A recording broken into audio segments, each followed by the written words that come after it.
Hello, every folks, and good morning. Welcome to another edition of Know Your Unit. Today we talk about, funnily enough, one of the last ones on this list here to actually cover, and that's going to be the Vartan.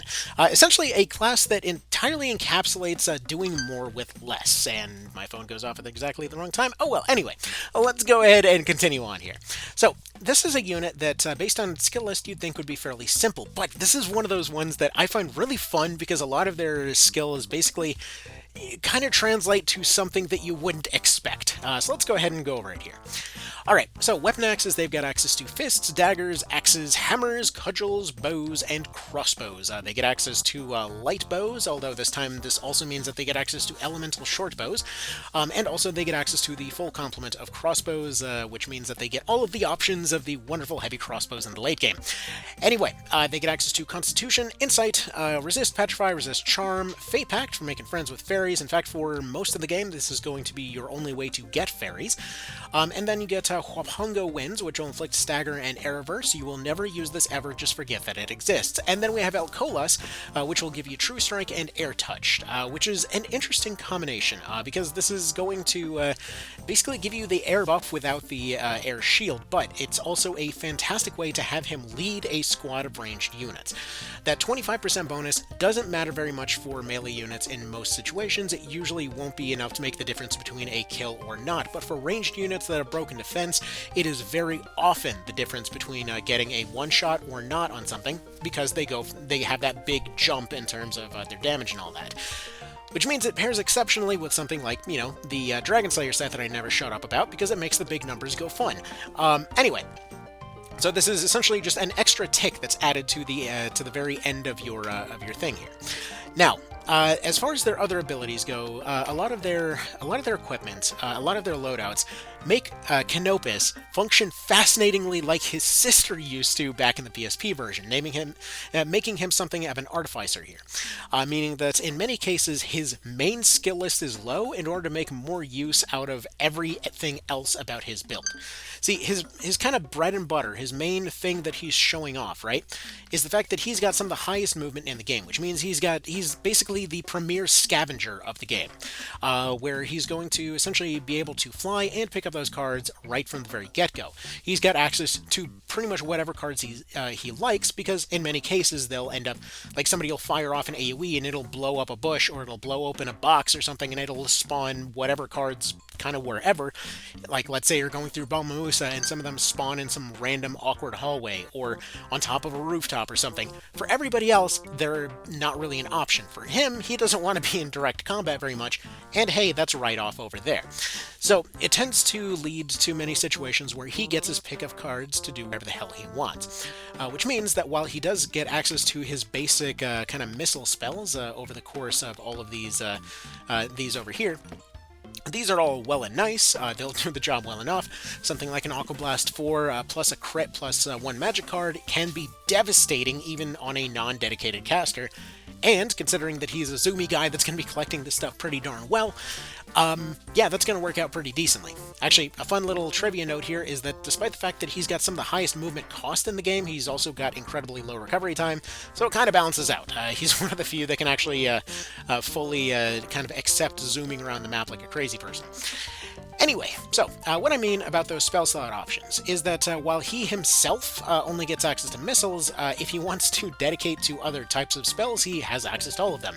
Through Fists, he has access to Summon 2s, he's got access to AoEs, he's got access to other types of missiles, he's got access to Dragonslayer set bonuses, poison bonuses,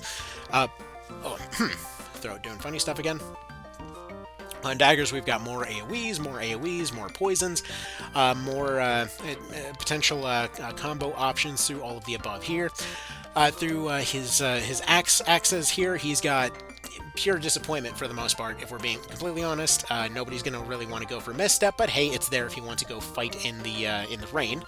Actually, as a bit of a funny note, he's actually built as an optimal Florida man. I made a video of this a little while ago, but the Misstep plus True Strike combo, the one time that it's actually really handy is when it's raining and you're fighting in the water. And in that particular case, he can potentially become very evasive. So like let's say it's storming, you're fighting in a swamp map, and you go out there and you put on a Joel the Avatar. The other guy's going to have next to no chance to hit you because you get some guaranteed bonuses from each of those other three, but you can potentially have a far easier time hitting them. Anyways, aside from that, we've got hammers, which will again give you access to even more abilities here. Unfortunately, he doesn't have access to absolute. Actually, he does get access to, I think, everything on this list, which should mean, does he actually get access to Dark Deeds? I never actually checked. Can you use Thanatos? You cannot. Okay, never mind. He does not get. Actually, wait a minute. Maybe he does. Skull Mask? No, he does not get Dark Deeds. Dang it, that would be really overpowered, actually. Oh well. All right.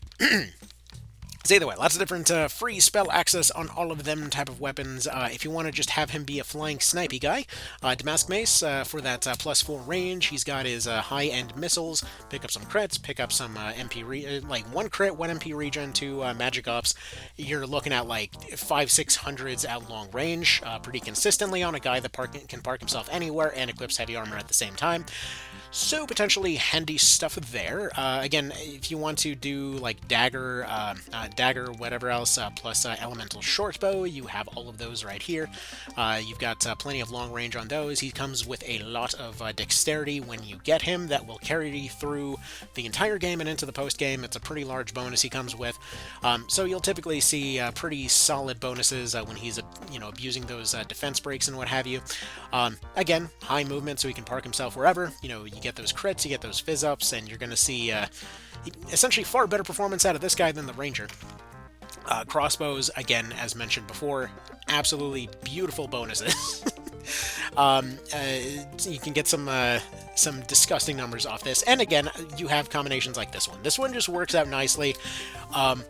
Like, to me, it just makes me happy to see this combination here of being able to make use of a racial bonus along with a set effect on top of a massive scaling effect on top of giving you spell slot options.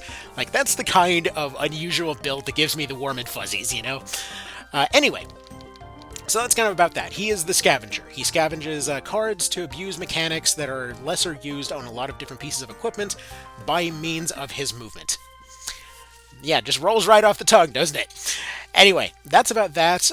Realistically, you can probably keep him in this class the entire game and never really regret it. So, yeah, that's all well and fun. All right, y'all have yourselves a good one. Thank you for stopping by, and that concludes our report on the Vartan. Take care. Bye.